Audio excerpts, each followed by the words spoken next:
Stranger Things is one of the best shows on Netflix, definitely my favorite, and just when you thought that the Duffer Brothers couldn't beat the mysterious horror of Season 1, Stranger Things 2 was released with even more creepiness.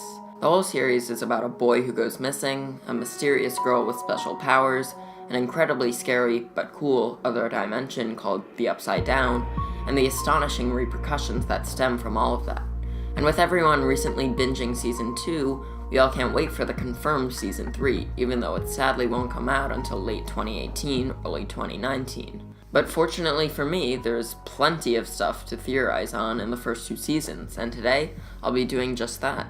And since Stranger Things does have so much lore, I've already planned this video to be the first of a multiple-part series, just like my Coraline theories. So grab some Eggos and enjoy my rather strange theory on the Mind Flayer, 11, and the Upside Down. Ready for a theory?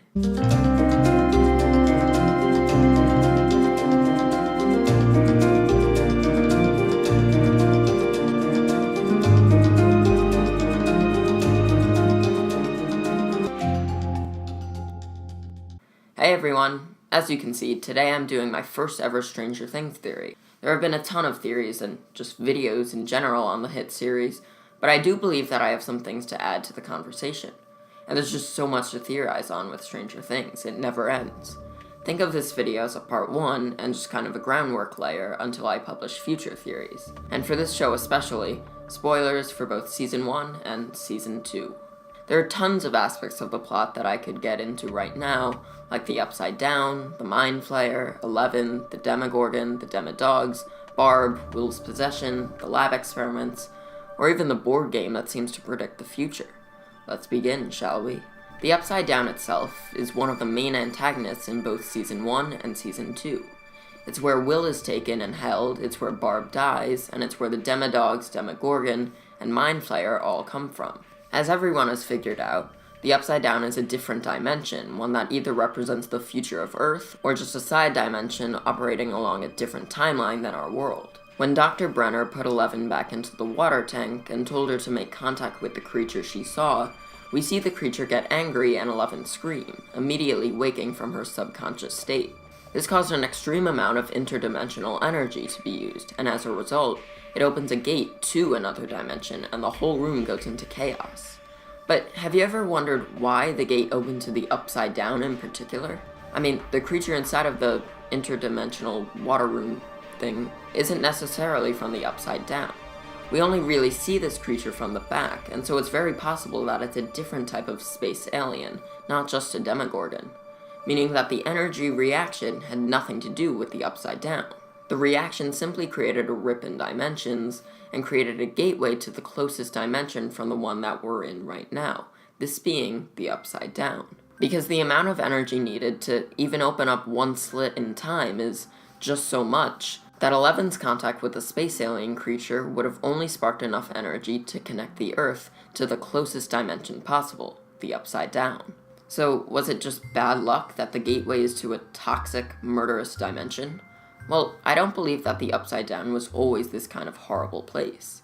Think about it, there's a reason why it looks just like our dimension. It was the closest one to ours, and, well, I'm thinking that something might have actually lived there. That pile of bones we see when Joyce and Hopper are looking for Will could have been the remnants of the people, or species, that lived in this dimension. Where else would all the bones come from? The Demogorgon didn't take that many people from the real world. So if the Upside Down had once been quite hospitable, what happened? Well, the Mind Flayer happened, the virus. Many people, especially Dr. Owens, make it clear in Season 2 that the Mind Flayer filters out some kind of biological infection. The Upside Down is completely submerged in it, and it lived in Will's body for a short period of time. And this leads me to think that the Upside Down is just an unearthly dimension that the Mind Flayer and his virus took over. The Mind Flayer, the Demogorgon, the Demodogs, the virus, none of them actually originated in the Upside Down dimension. They're from a much more dangerous place. One that's probably incredibly dark and cold, as that's apparently the environment the virus likes for its hosts, like Will. And the Upside Down is only one of the dimensions that it's invaded, with Earth being the attempted next. This would mean that there are many different Mind Flayers as well, one for each dimension, and would explain why the Upside Down Mind Flayer doesn't go through the gate at the end of Season 2. there's an even bigger, stronger, powerful creature spreading his minions out and taking over dimensions one by one, with the Upside Down and Earth only being a couple of them, just like a virus spreads from host to host. And the Upside Down was just like Earth, with some type of human-like species living on it, until a Mind Flayer came, destroying everything, and turning it into a toxic wasteland, piles of bones being the only thing left to encapture the dimensions past. So that's my theory on what the Upside Down actually is, and how there's actually a much darker, colder, and more evil dimension where the Mind Flayer, virus, and demo creatures are coming from, maybe set to be revealed in Season 3 or 4. But I'm not at all done with this video. I still have another theory I'd like to share, one that focuses on the underground tunnels, the Upside Down portals, and the piece of the virus that was inside of Will. In Season 2, we see that the Mind Flayer virus has taken over a part of the real world, the underground section of it. It's something that was never exactly explained in the show. I mean, sure, the interdimensional gateway in Hawkins' lab could have spread through the lab and underground Hawkins, but that would mean that the world was literally becoming like the Upside Down. And so I'm about to say something that would completely twist the events of Season 2 and the coming seasons. What if the Mind Flayer and its virus never infiltrated our dimension? Remember, the Upside Down is just a side dimension that plays a host to a toxic virus caused by the Mind Flayer. The Upside Down isn't a bad place at all, just the virus occupying it is. And we know that viruses depend on hosts to survive and reproduce, meaning that the only time the virus would attempt to leave the Upside Down is if it becomes inhabitable for it. This is exemplified when Joyce, Jonathan, and Nancy burned the virus out of Will. They weren't killing it, they were just making Will's body too hot for it to live there. When 11 opened up the gate with the interdimensional energy, it was probably not a time that the Mind Flayer virus was looking for a new host, since space and different dimensions have been around for billions of years, meaning that the gaps between different hosts would be huge. So why would the virus come to Earth, which, by the way, is full of heat, if it had a perfectly stable environment in the Upside Down? Well, maybe it didn't come to Earth. These underground tunnels, they're literally in the actual Upside Down dimensions. And these aren't entryways, they're interdimensional portals, like the one in Hawkins' lab.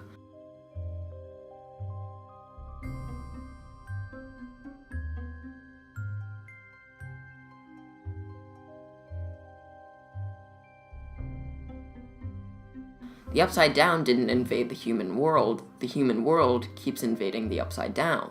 But allow me to explain. What I'm saying is that the Upside Down was never spreading, it was just that the portals were taking the humans through the tunnels that were actually in the Upside Down. When the lab workers, Hopper, the kids, or anyone enter one of the portals, they're transported to the Upside Down dimension. Then, when they come out, they're portaled back to our dimension, they just don't know it. And it's proven that when portaling back and forth, you go to the exact same place in either dimension. When 11 defeats the Demogorgon and is thrown into the Upside Down at the end of Season 1, she ends up in the exact same place as where she was in the real world, the Hawkins Middle School Science Room. She then walks around the school, finds a portal in the wall, and we see her arm come out in the same hallway she was in the Upside Down. So it's the same thing with the underground tunnels. Everyone just doesn't know that, well, they're actually in the Upside Down when they're walking through these tunnels. And wow, this is getting really complicated, and even I might need a breather. Okay, now I'll continue. You might be asking, how did these mini portals get created in the first place? With the main gate, it was 11's interdimensional energy, but nothing like that happened to create these smaller portals. But you might have noticed that with each portal, there's a layer of what looks like Demogorgon or Demodog slime covering it. And I think that's exactly how the portals were created, the Demo creatures. They're the only ones who venture through both the real world and the Upside Down. And because they're from the Upside Down and are totally infected with the Mind Flayer virus, the slime they leave behind creates the portals. Look no further than the fight scene at the school at the end of Season 1. These wall portals were obviously not there before the fight with the Demogorgon happened, meaning that he must have created them. So what does all of this mean? It means that the Stranger Things gang doesn't have to worry about the real world becoming the Upside Down, or at least not for now. It means that the only pieces of the Upside Down, or Mind Flayer virus, that come into our dimension are the Demo creatures. But wait a minute, we do see a piece of the virus infiltrate our world in the second season. Will takes it back with him from the Upside Down, and uses his body as a host for most of the 9 episodes. It wasn't until the virus was burned out of Will that it left, going, we don't know exactly, but we do know that it was released into the real world, our dimension, meaning a piece of the Mind Flayer virus is now running free in the real world, ready to reproduce and multiply. Wow. Could that be the main conflict for Season 3? The piece of the virus that had infected Will is now infecting more people and multiplying in our dimension? Sounds like a pretty cool plot to me. And going back to the previous theory for a final quick second, the place where the Mind Flayer and his virus originated from would most likely be very, very cold, yes? Well, if this sneak peek is even slightly true, then Barb could possibly be in that place where all the chaos came from. And what do we know about the human body? Oh yeah, it's theoretically possible to stay alive in some type of subconscious coma when being completely frozen. That could be one of the only ways that Barb would be able to still be alive, as more than a year has passed already. But if she's in a frozen coma in the dimension that the Mind Flayer came from, it's possible. But I am done with theorizing, rather strangely, on Stranger Things for today. But expect another theory on the fantastic Netflix series coming next week, and either Coraline or something I haven't thought of yet after that. Then I'll make a theory on How the Grinch Stole Christmas in honor of the holidays, and to wrap up 2017, I'll publish a video called My YouTube Story, which will document everything I've done to get up to this point in my YouTube career.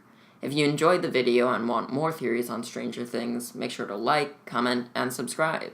Now I have to go give my brain a rest. See you later.